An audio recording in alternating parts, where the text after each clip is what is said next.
వీక్షకులందరికీ నమస్కారం. నవంబర్ మాసమందు మీ రాశి వారికి ఏ విధమైనటువంటి గ్రహస్థితి ఉన్నది? ముఖ్యంగా నవంబర్ మాసము చాలా కీలకమైనటువంటి మాసం.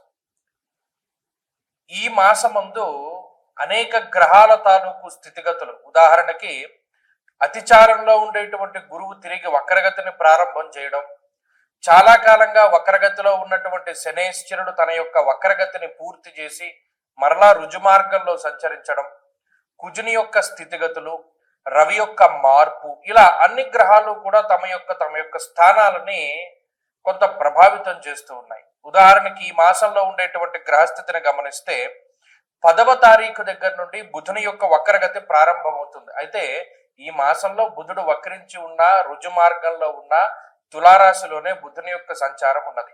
అలాగే రాహుకేతువులు కుంభ సింహరాశులు ఎందే ఉన్నారు, గురువు కర్కాటక రాశి ఎందే ఉన్నారు, శనేశ్వరుడు మీనరాశి ఎందే ఉన్నారు. కాకపోతే శనేశ్వరుడు ఈ మాసంలో 28వ తారీఖు వరకు వక్రగతిలో ఉండి మాసం చివరిలో మాత్రం వక్రత్యాగం చేస్తారు, అంటే వక్రగతిని వదిలిపెట్టేస్తారు.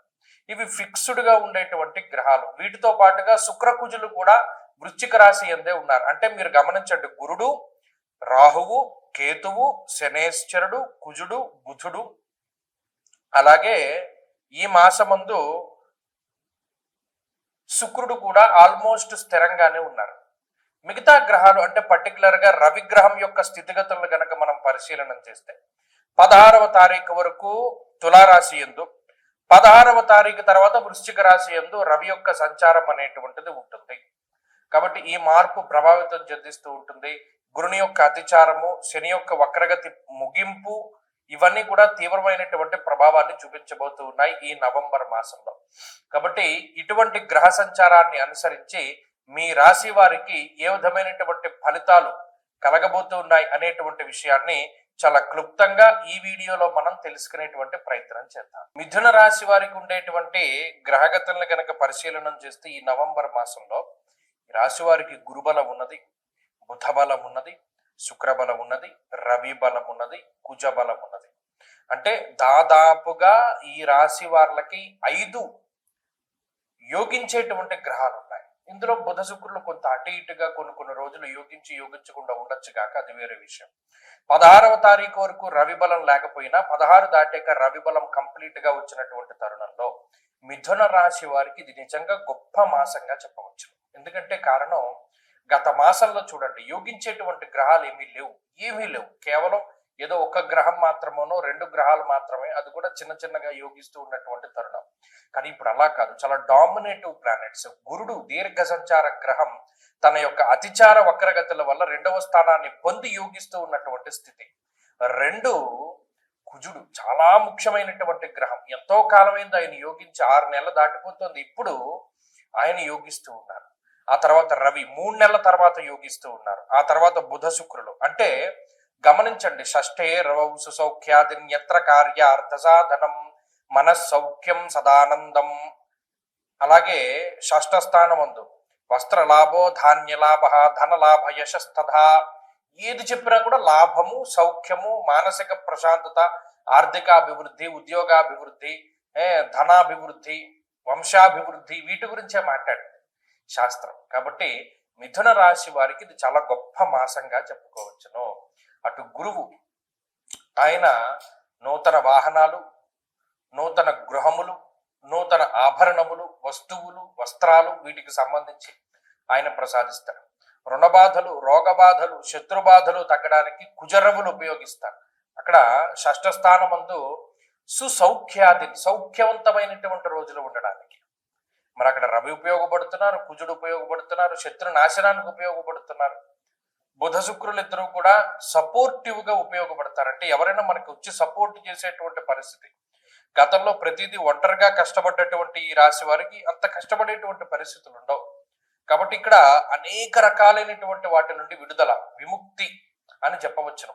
అనేక రకాల బాధలు, కష్ట నష్టాల నుండి బయటపడేటువంటి పరిస్థితులకి ఈ గ్రహస్థితి కారణమవుతుంది. ఇక ఉద్యోగము, వ్యాపారము, వ్యవహారము ఇటువంటి వాటిలో ఉన్నతమైనటువంటి స్థితిని కలిగించడానికి కూడా ఈ గ్రహస్థితి ఉపయోగపడుతుంది.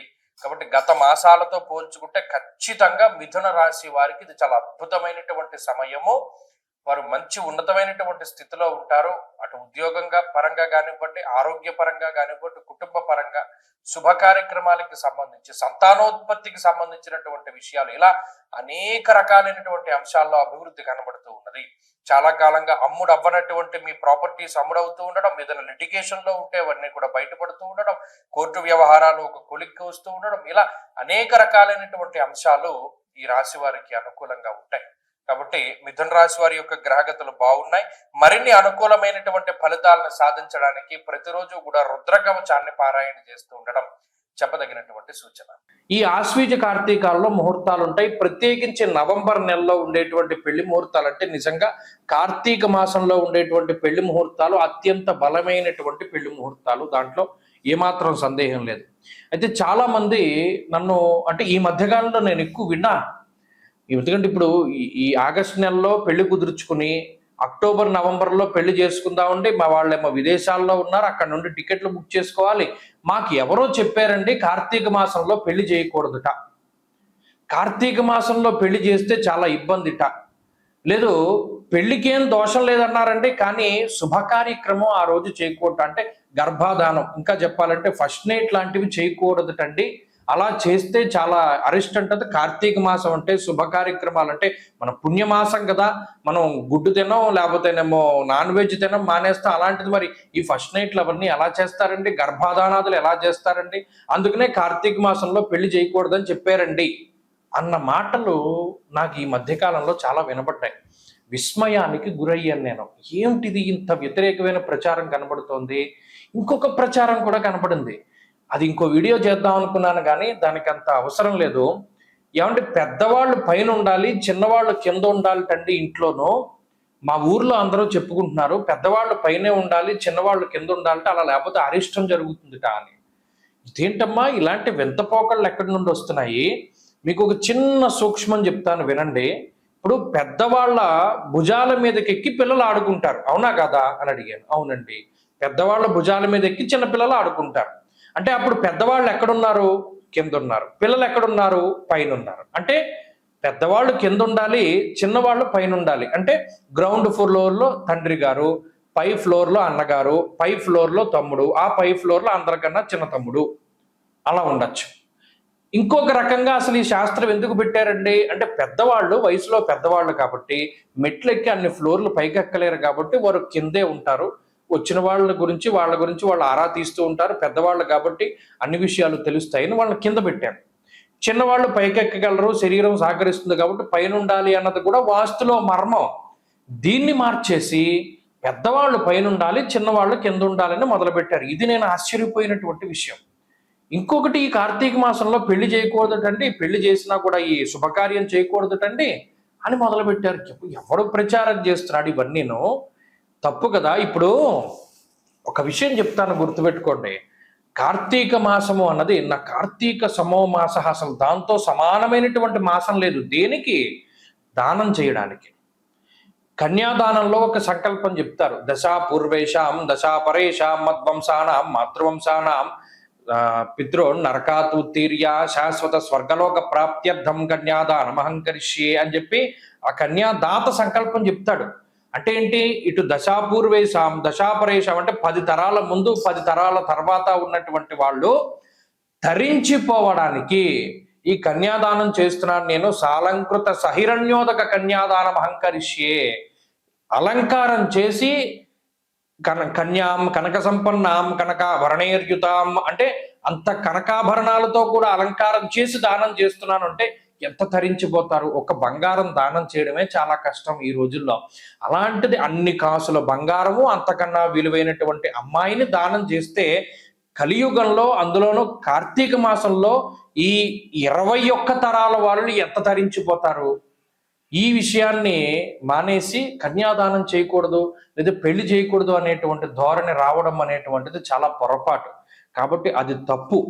పెద్దవాళ్ళు పైన ఉండాలి అన్నది తప్పు. ఈ రెండింటినీ కూడా మార్చుకోండి. పెద్దవాళ్ళు కింద ఉండాలి, చిన్నవాళ్ళు పైన ఉండాలి.